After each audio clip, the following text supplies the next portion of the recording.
গত পর্বে আমরা দেখেছি কিভাবে বাইনারি সংখ্যা পদ্ধতির যোগ করতে হয়। এই ভিডিওতে আমরা দেখব বাইনারির বিয়োগ কীভাবে করব।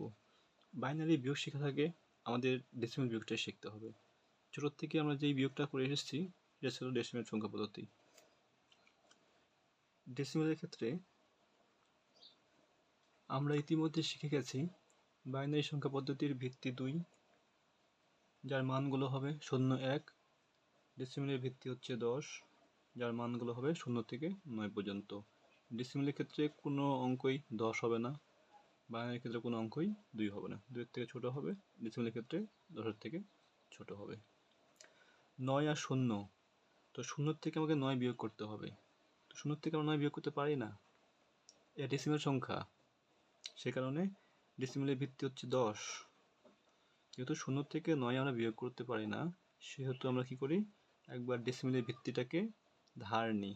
ডেসিমেলের ভিত্তি 10, সেই 10টাকে ধার নিলাম।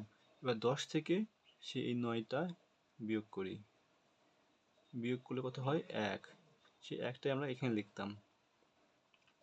যেহেতু এই যে ডেসিমেলের ভিত্তি একবার ধার নিয়েছি, যেটাকে আমরা হাতে 1 বলতাম, যেহেতু ডেসিমেলের ভিত্তি একবার ধার নিয়েছি, তাই সেই 1টা আমরা এখানে যোগ করে দিই।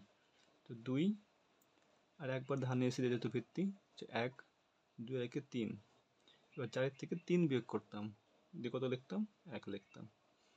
এটাই ছিল মূলত ডেসিমেল সংখ্যা পদ্ধতির বিয়োগ, যেটা ছোটোবেলা থেকে শিখে এসেছি, কিন্তু বেসিকটা জানতাম না। ওই বেসিকের উপর ভিত্তি করে এখন বাইনারি বিয়োগটা শিখব।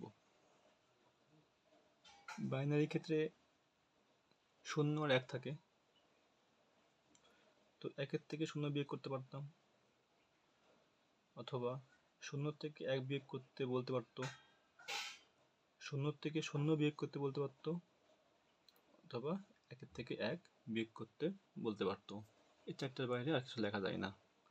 তো 1-এর থেকে 0 বিয়োগ করলে একই হয়, 1-এর থেকে 1 বিয়োগ করলে 0ই হয়, 0 থেকে 0 বিয়োগ করলে 0 হয়।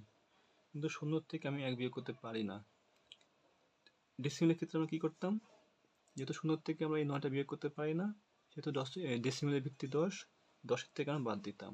একই কাজ এখানেই করব। বাইনারি ভিত্তি 2, তো 0 থেকে আমরা 1 বাদ দিতে পারি না, তো ভিত্তির থেকে আমি সেই 1টা বাদ দেব। বাদ দিলে কত হচ্ছে? 1। সেই 1টাই এখানে লিখি। আর যেহেতু একবার ভিত্তিটা ধার নিয়েছি, সেটাকে বলা হয় হাতের 1। সেটা হাতের 1 হিসেবে কাউন্ট হয়, যা পরবর্তী কোনো সংখ্যা থাকলে তার সাথে যোগ হয়ে যায়।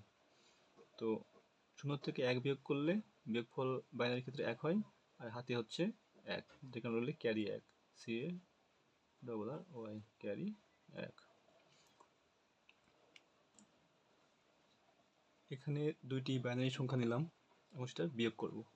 1-এর থেকে 0 বিয়োগ করলে 1 হয়, 1-এর থেকে 1 বিয়োগ করলে 0 হয়, কিন্তু 0 থেকে আমি 1 বিয়োগ করতে পারি না। যেহেতু সংখ্যাটা বাইনারি, তাই বাইনারি ভিত্তি 2, সেই ভিত্তির থেকে আমি এটা হচ্ছে বাদ দিই, এই একটা বাদ দিই। বাদ দিলে কত হচ্ছে? 1 হচ্ছে। সেই 1টা আমরা এখানে লিখি।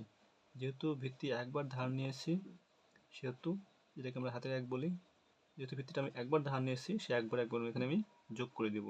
তো এখানে একবার যোগ করলে এখানে 1 থাকবে, সে 1-এর সাথে 1টা বিয়োগ করলে 0 হয়ে যাবে। এবার দেখব দশমিক থাকলে কি করব।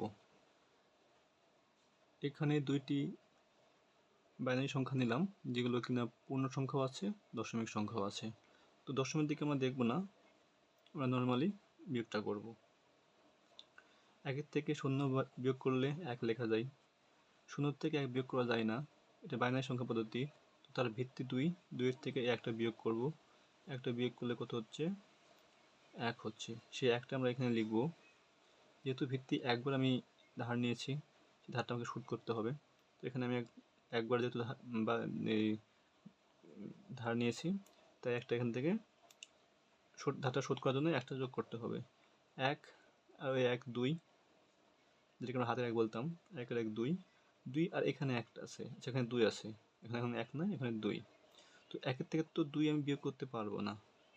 তো 1-এর থেকে যেহেতু 2 বিয়োগ করতে পারবো না, বাইনারি ভিত্তি 2, 2টাকে আবার ধার নেব, আলটিমেটলি ভিত্তিটাকে ধার নেব।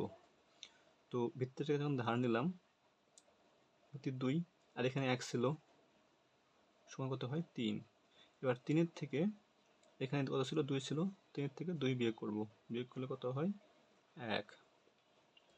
যেহেতু এখানে আমি কি করছি, একবার ভিত্তি ধার নিয়েছি, ভিত্তি আমাকে শোধ করতে হবে। তো এখানে একবার ধার নিয়েছি, একবার আমাকে যোগ করে দিতে হবে 0 আর 1, তো এখানে 1 থাকে। তো 0 থেকে আমাকে 1 বিয়োগ করতে হবে, তো 0 থেকে 1 বিয়োগ করতে পারি না, ভিত্তি আবার ধার নেব। ভিত্তি 2 ধার নিলাম, 2 থেকে 1 বিয়োগ করলাম, বিয়োগ করলে 1 হয়। যেহেতু আবার ধার নিয়েছি, ধার শোধ করতে হবে 1, আর হচ্ছে ভিত্তি একবার ধার নিয়েছিলাম, সে 1 2। এখন 1-এর থেকে 2 বিয়োগ করতে হবে, করা যায় না, তার জন্য আবারও ভিত্তি ধার নেব, 2 আর 1 3 হয়। সেই 3-এর থেকে আমরা এই 2টা বিয়োগ করব, 3-এর থেকে 2 বিয়োগ করলে 1 হয়। যেহেতু ভিত্তি ধার নিয়েছিলাম একবার, যেটাকে আমরা হাতে 1 বলি, সে 1টা এখানে লিখে দেব। আর দশমিক ছিল 2টা পরপর, 2টা পরে আমি দশমিক দিয়ে দেবো। ভিডিওটি ভালো করে বুঝতে পারলে, বেসিকটা ক্লিয়ার থাকলে বাইনারির বিয়োগ নিয়ে আর কোনো সমস্যা হবে না।